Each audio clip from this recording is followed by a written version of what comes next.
I'm recently back from holiday, and today I want to discuss tourists, in particular American tourists. And I don't want to generalise, and I want to stress I've got a lot of good friends who are American. I love the USA myself, but I don't understand why it is there are so many American tourists who are rude and vile and obnoxious. And I want to use a few examples from my recent holiday in southern Italy. Now, the first one morning, Mrs. Disgruntled and I were down at breakfast, and it's a self-service breakfast at the hotel.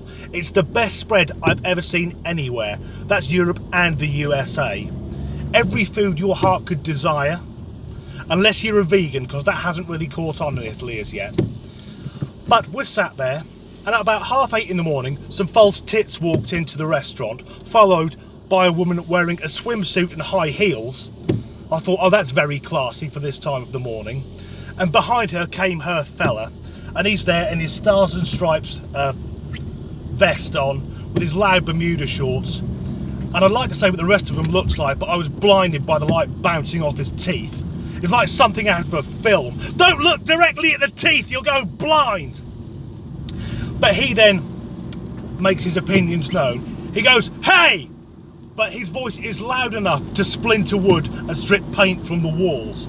And I've noticed that when American tourists use the word "hey," it is a precursor to I'm about to make myself look a massive twat. So this guy goes, "Hey, it's so outdated!" And then just stands there expecting someone to give him a fucking round of applause. No one cares that you think this spread is outdated. It's amazing. And then a few moments later, again, "Hey! The coffee machine's in Italian!" And I'm thinking, well, take a moment here, Sparky. Whatever you name it, it'll be something ridiculous like Chip McDallas III. But there's a reason that in southern Italy, the coffee machine is in Italian. You're going to have a really hard holiday if you don't understand that as yet. The next example comes back at the hotel again. I was talking to the guy in reception trying to get some directions, and an American woman walks up in between us, just slaps some euros down the counter and goes, "Hey, give me some change!" No, excuse me, or I'm in a bit of a hurry. Clearly, the fucking world revolves around her. No one else matters. And the guy on reception gives me this look, and I look back and go, "It's all right, mate. It's your stereotypical American tourist." So she takes her money, and then her husband again, "Hey, where's the nearest Starbucks?" And you can see the guy who works the hotel just contort in pain, because he's got to go, "Sir, there isn't a Starbucks in Sorrento." And that's true, there isn't. Sorrento hasn't been Americanised like everywhere else. And this American guy's face just twists up like his brain can't compute. There's no Starbucks! There has to be! So he walks off in a huff. The next example, just a couple of days ago, the wife and I are sat on a terrace overlooking the Bay of Naples, and this is one of the most beautiful things you will ever see on God's earth. And again I hear, "Hey!" Because this guy's loud. He could be addressing anyone in fucking Europe. So I waited for my vision to come back. I looked around, and again there's the loud American tourist going, "Where's the Mount Vesuvius?" I'm thinking, the Mount Vesuvius? It's just Mount Vesuvius. And I wanted to go over to him and go, if you look carefully across the bay, in between the sea and the sky, there's a 4,000 foot high volcano.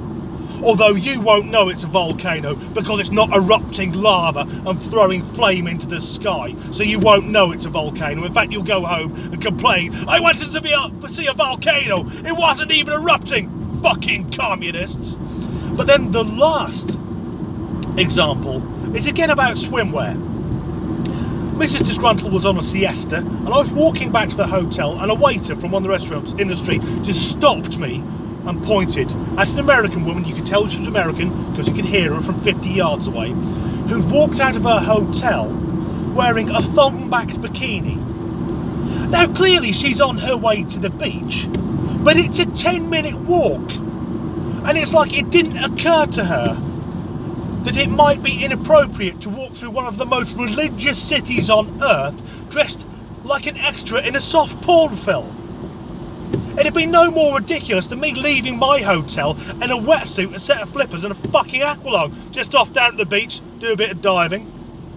But then something wonderful happened, which is something I love about Italy, and some people will take umbrage with this. Umbrage, not umbrage. The waiter, after we both stood there shaking our heads like, what the fuck is that woman doing?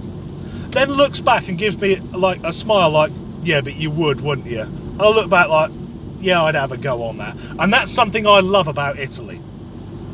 You're allowed to look, and that's because the Italians dress for attention. Now, this American woman has took it a bit far, but as an example, last year when I was on holiday in Florence, I just sat on a bench in the street, minding my own business with a coffee, and a woman walked past and I didn't pay much attention. And then she coughed, so I'd look up, like, look at me, and walk back past again, because most Italian women look like they've just come off the cover of Vogue.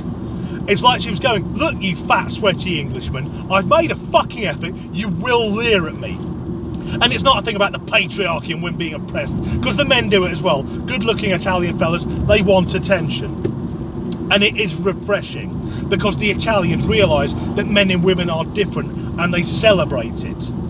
Unlike in the UK and the USA, where there's this movement from the fucking PC, SJW, woke club, who want everyone, rather to be male or female, to be some horrible, androgenised, apologetic mess. Oh, women, we're all exactly the same. We can't have any personalities or difference, otherwise somehow we're being oppressed. Also in Italy, there's men and women. There's none of this fucking, well, I was born a man but I identify as a fucking road cone. They don't stand for that. I'm not saying there's not trans men and women in Italy, there must be, but I expect they're just so stunning you don't notice the difference. And here's something else I really like about Italy, because here's something about me. I find women attractive who look like women, not these stick-thin models who look like prepubescent fucking boys, and definitely not the Kardashian-esque, Botox, plastic surgery, Instagram model, that shit, fucking freak shows. I like women who look feminine. And if you go to Italy, they don't want to look like a Kardashian or like some stick-thin model. Italian women want to look like Sophia Loren. And if you don't know who Sophia Loren is, watch some old movies and get an education, you fucking troglodyte.